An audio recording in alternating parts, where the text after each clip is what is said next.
Halo Bray, kembali lagi di galtech.id dan akhirnya tiba juga waktunya buat gua nih untuk ngebahas motherboard yang udah cukup lama di request sama lo semua, yaitu ASRock B550M Steel Legend. Dan tanpa perlu basa-basi lagi, gua akan langsung bahas aja motherboard ini mulai dari desainnya seperti apa, karena sebelumnya gua udah sempat live streaming untuk nyobain pertama kali si ASRock B550M Steel Legend. Dan kesan pertama gua memang cukup baik untuk motherboard yang satu ini. Jadi kalau kita ngebahas soal desainnya seperti apa, B550M Steel Legend ini kelihatan masih mirip-mirip aja sih sebenarnya sama seri B450M Steel Legend-nya. Cuma ada beberapa perubahan desain di sini, dimana sekarang terlihat jauh lebih silver. Motherboardnya juga sekarang bagian PCB-nya dibikin kayak hitam putih, tapi itu tekstur, bukan PCB-nya yang full hitam putih, tapi PCB-nya sebenarnya warnanya hitam. Kenapa kelihatan lebih silver di sini? Karena sekarang heatsinknya itu udah lebih besar, dan di sini juga di bagian slot M.2-nya udah ada heatsink yang cukup besar mulai dari chipset hingga ke slot M.2-nya.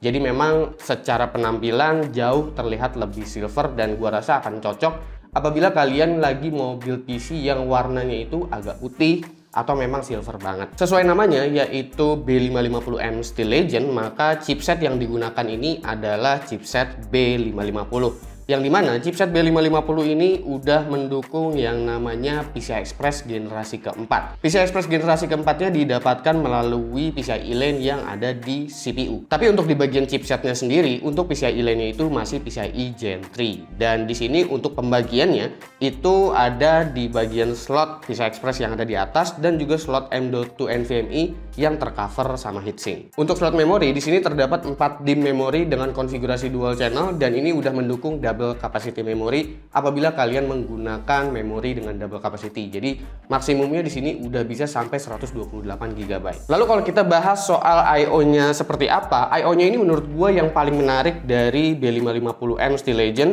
dimana di B550M Steel Legend ini dia udah pre-mounted untuk I/O shield-nya. Jadi ini nggak repot kalau kalian lagi mau rakit PC terus lagi pasang ke dalam casing, karena nggak perlu pasang-pasang lagi yang namanya I/O shield. Nggak cuma itu aja, tapi di bagian portnya ini atau slot-slot di bagian belakangnya itu gua bisa bilang cukup lengkap dan sangat lengkap. Bahkan di sini udah terdapat tombol Instant Clear CMOS, akan tetapi belum tersedia untuk tombol flashback BIOS. Instant Clear CMOS ini juga ngebantu banget apabila kalian adalah pengguna PC yang emang pakai casing, nggak pakai testbed kayak gua. Karena misalkan kalian lagi overclocking, abis itu kalian fail, gagal booting, kalian mau clear CMOS itu gampang, nggak perlu jumper-jumper lagi di area pin motherboardnya, tinggal pencet aja di bagian belakang, nanti dia bakalan restore sendiri dan udah balik lagi, bisa booting lagi. Tapi untuk update BIOS itu belum bisa menggunakan flashback BIOS, yang dimana flashback BIOS itu fungsinya sebenarnya fiturnya kalian bisa update BIOS cuma dengan colokin flash disk aja tanpa perlu colokin CPU, memori, dan juga GPU. Tapi emang gue bisa bilang ini I/O-nya lengkap banget ya, terutama untuk I/O eksternal nih, karena di bagian sound card aja itu sound cardnya dia udah menggunakan ALC 1200, dan ini udah mendukung yang namanya 7.1 audio dan juga Nahi mic. Jadi gue rasa dari segi audio juga keren. Abis itu udah ada slot untuk WiFi, meskipun sebenarnya bolong ini ya. Karena sebenarnya ASRock di sini nyediain satu slot M.2 lagi. Slot M.2-nya itu yang kecil yang memang diperuntukkan untuk WiFi card. Jadi kalau kalian mau pasang WiFi, kalian tinggal beli WiFi card aja yang slot M.2. Habis itu nanti bisa dipasangin antena ke bagian I/O port yang ada di belakang ini. Jadi kalian bebas tuh mau pilih mau WiFi-nya WiFi AC atau WiFi AX, kalian tinggal beli aja yang slotnya M.2. Lalu selanjutnya yang mau gue bahas adalah soal internal I/O-nya. Nah, untuk internal I/O ini di sini terdapat 6 slot SATA, 4 itu dia ngadepnya ke samping, tapi yang 2 lagi itu masih ngadep ke atas. Menurut gue posisinya masih cukup oke-oke aja. Lalu untuk RGB totalnya itu ada 3, 1 di atas dan 2 di bawah. Untuk ARGB itu cuma ada 1 aja di motherboard ini. Gua rasa nggak terlalu bermasalah, terutama apabila kalian memang nggak terlalu suka sama yang namanya RGB. Ngomongin soal RGB juga, motherboard ini kalau lagi nyala sebenarnya tampilannya itu lebih ngejreng daripada di B450M Steel Legend. Karena gue ngerasa di area sini, di area covernya ini, bagian LED-nya itu terang banget. Yang dimana banyak motherboard sekarang itu justru tampil lebih kalem dan lebih stealth ya. Sementara ASRock kali ini tampil lebih ngejreng untuk bagian LED RGB-nya. Untuk fan headernya ini gue juga suka sih ya, karena di bagian atas ini masih cukup banyak fan headernya. Jadi buat kalian yang menggunakan water cooling, itu tenang aja, masih gampang untuk ngatur kabelnya. Dan di bagian bawah juga sebenarnya masih ada 3 lagi, jadi ini fan headernya masih cukup banyak. Gue cukup salut sih dengan ASRock yang memikirkan detail-detail dari I/O-nya ini, baik itu di I/O eksternal ataupun di I/O internalnya. Di motherboard ini nggak ada yang namanya postcode ya, LED postcode itu nggak ada untuk troubleshooting. Kalau misalkan PC kalian itu lagi nggak bisa booting, kalian seenggaknya masih bisa mendeteksi lah ini nggak bisa bootingnya itu karena RAM kah, karena VGA card kah, atau karena CPU kah. Biasanya ini kejadiannya kalau misalkan kalian lagi gagal kalau misalkan ngelakuin yang namanya overclocking gitu. Jadi masih agak gampang ke deteksinya. Dan balik lagi, udah tersedia tombol clear CMOS di bagian belakang, jadi tinggal pencet aja kalau memang gagal. Nggak perlu pusing-pusing, aduh ini masalah di mana ya, cabut ini dulu, abis itu jumper dulu, nggak perlu kayak gitu. Slot PCI Express yang ada di atas ini udah mendukung PCIe Gen 4, dan untuk slot M.2 yang mendukung NVMe Gen 4 itu yang tercover oleh heatsink. Sementara yang di bagian bawah, PCI Express yang di bagian bawah ini masih PCI Express Gen 3, dan slot M.2 yang nggak ada heatsinknya ini juga masih NVMe Gen 3, dan itu diambil dari chipset. Sementara untuk PCIe Gen 4-nya yang di bagian atas ini diambil dari PCIe lane yang ada di CPU. Oke, yang selanjutnya gue bahas ini adalah soket area. Jadi untuk soketnya ini pastinya menggunakan soket AM4, CPU yang didukung adalah Ryzen generasi ketiga dan seterusnya, jadi 7 nanometer, dan generasi berikutnya nanti dari AMD. Lalu untuk power stage-nya gimana atau konfigurasi VRM-nya ini seperti apa?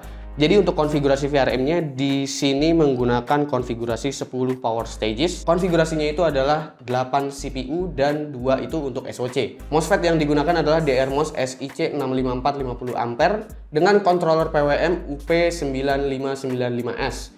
Ini controller 6 phase, jadi power stages-nya menggunakan doubler untuk di bagian CPU-nya. Jadi sebenarnya ini 4 phase untuk CPU-nya, tapi menggunakan doubler jadi 8 stages. Cara ini ASRock lakukan tentunya untuk mengincar efisiensi upgrade dan budget bisa tetap hemat. Area VRM juga dilengkapi dengan heatsink plus thermal pad. Meski heatsinknya terlihat besar, sebenarnya bahan aluminiumnya ini nggak begitu padat dan ringan bobotnya. Untungnya ASRock masih cukup detail untuk nempelin heatsink ini full ke area choknya juga, dan udah menggunakan 8 plus 4 pin power.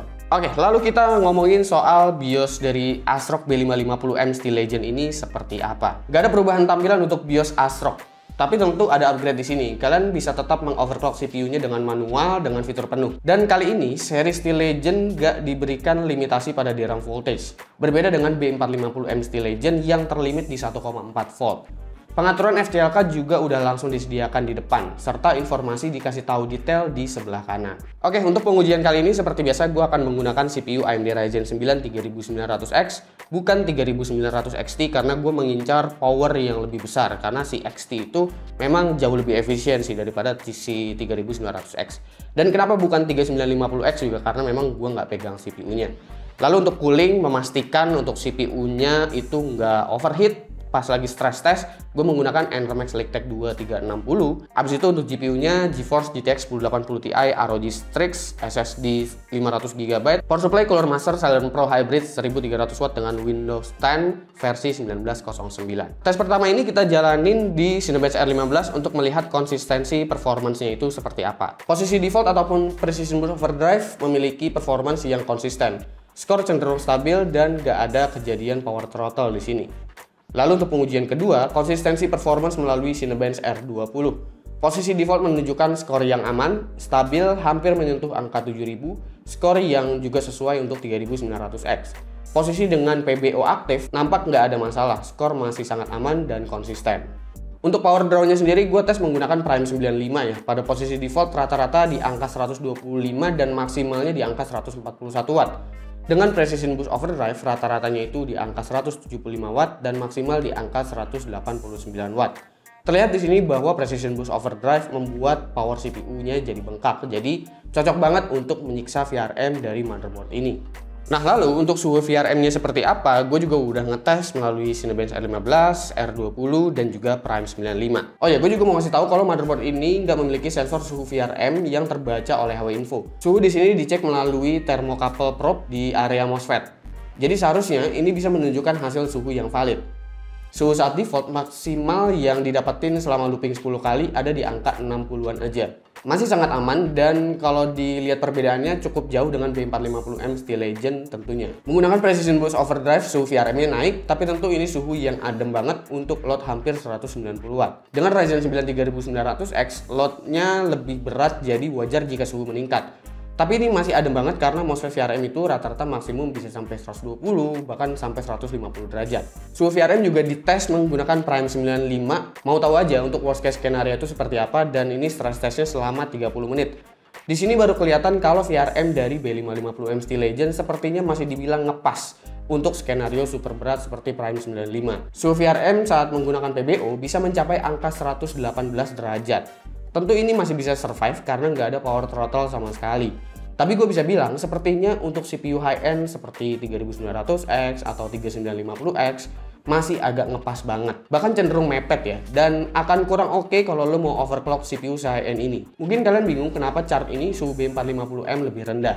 Itu karena B450M Steel Legend di sini mulai mengalami power throttle ketika stress test dengan Prime 95. Ketika suhu VRM mencapai angka 91 lebih hingga 96 derajat, power CPU mulai diturunkan ke 45 watt sebagai bentuk proteksi karena VRM-nya nggak sanggup menjalankan stress test seberat ini. Tapi untuk penggunaan yang nggak terlalu berat, misalkan kalian yang main game atau kalaupun renderingnya paling di Adobe Premiere, sebenarnya masih nggak masalah aja apabila kalian mau menggunakan CPU high-end seperti 3900X atau 3950X. Tapi gue udah bisa pastiin kalau misalkan lu pakai CPU-nya di bawah 3900X ya udah pasti motherboard ini ya aman-aman aja. Itu sebabnya juga untuk pengujian VRM kali ini gue nggak ngasih lihat pengujian yang tanpa heatsink. Jadi gue tesnya cuma menggunakan heatsink aja. Karena memang menggunakan heatsink aja di Prime 95 tadi suhunya udah terlalu tinggi menurut gue. Makanya nggak perlu lah kayaknya dicopot. Gue takut ini nanti MOSFET-nya jadi melendung terus jadi kebakar apa gimana ya, gue nggak tahu lah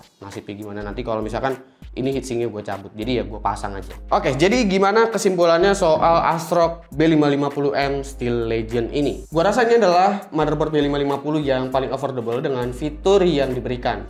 Harga di 2,3 sampai dengan 2,4 juta. I/O-nya lengkap banget baik itu internal atau eksternal. Sulit cari yang bisa saingin kelengkapan fiturnya di level harga yang sama. Semuanya dibuat balance oleh ASRock di sini. Saking balance-nya, power desainnya juga emang ya secukupnya aja. Tapi emang motherboard itu kan bukan cuma soal VRM aja. Jadi gua rasa B550M Steel Legend ini masih tetap menarik dan bisa diminati banyak orang. Kira-kira menurut kalian gimana soal ASRock B550M Steel Legend? Apakah kalian udah nggak penasaran lagi sekarang gimana kemampuan dari B550M Steel Legend beserta fitur-fiturnya? Silahkan kalian komen di bawah dan kasih pendapat kalian masing-masing. Jangan lupa like, share, dan subscribe jika video ini menarik buat kalian. Follow sosial media gue kalau lu kepo sama apa yang ada di balik layar gaptek. Gue Subki dan seperti biasa sampai jumpa di lain kesempatan.